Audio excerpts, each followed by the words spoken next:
Tinatawag akong singer na no permanent address kasi halos lahat ng barangay po is sinasalihan ko. 10 years na akong amateurista. Naging bread and butter ko po siya. Ako po ay isang single dad. Kung lalagyan mo ng isang pangarap para mabigyan mo ng magandang buhay ang anak mo, hindi po magiging mahirap ang isang single dad once na maibigay mo lahat ng needs ng anak mo po. Gusto ko po matutunan ng anak ko ang pagiging matapang, para po sa pagharap niya sa kanyang paglaki, hindi po siya mahihirapan na kahit mag-isa lamang siya, kaya niyang tumuyo sa sarili niyang paa.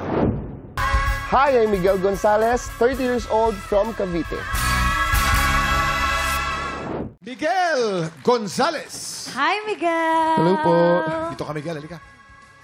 Grabe, Kuya Kim. Alam mo, may chika sa akin to si Miguel kanina eh. Ano sabi niya? Yung pagsali niya daw po dito, ay napanaginipan niya lang. Kwento Yes mo nga po. sa amin, Miguel. Ayun po, nanaginip po ako na nag-audition po ako tapos naging daily winner po ako. Naging daily winner. Yes Hoy, po. matupad kaya ang iyong panaginip? Malalaman natin sa ating inampalan. Ang ganda ng song. Actually, maganda yung meaning. Naihatid mo naman yung tamang emosyon, yung facial expression. Siguro, mas damdamin mo pa. Andun na pero kulang ng onte. Yung eyes medyo malikot lang, so dapat kung saan ka titingin, dapat focus lang talaga doon kasi minsan distracting siya tingnan. Siguro naghanap lang din ako ng highlight nung song na maalala ko. Yun lang. But overall, malinis naman yung pagka-perform mo, kaya congrats. Thank you po. Hi, Miguel. Gusto ko yung voice quality makapal. May parts din na tinry mong laruin yung dynamic. Siguro nakulangan lang ako sa build-up. Kaya actually, favorite ko yung dulo mo, yung ako. Sa performance mo, yun yung medyo umano sa akin. Yung dulo, yung ako, yung binirit mo. Tapos ang haba na sustain mo. Akala ko, abot sa next episode.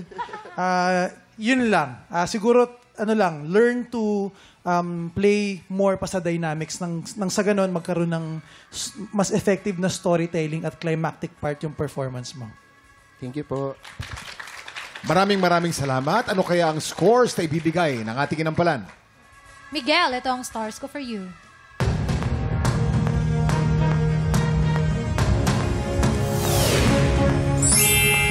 Three stars. Miguel, ang stars na binigay ko ay...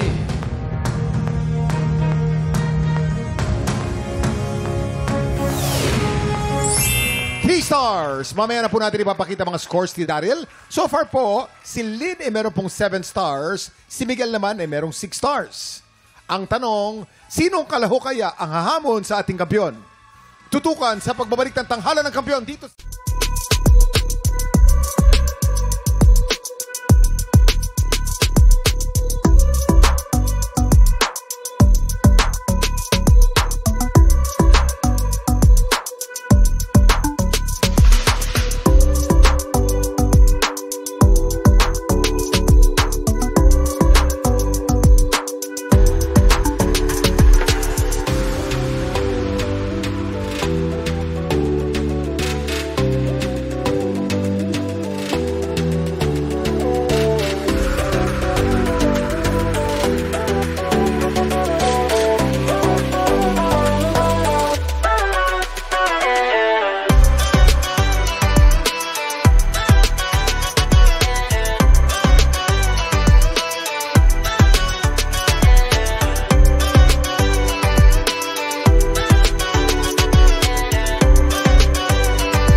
Tiktropa, pinanood mo hanggang sa dulo itong video na ito?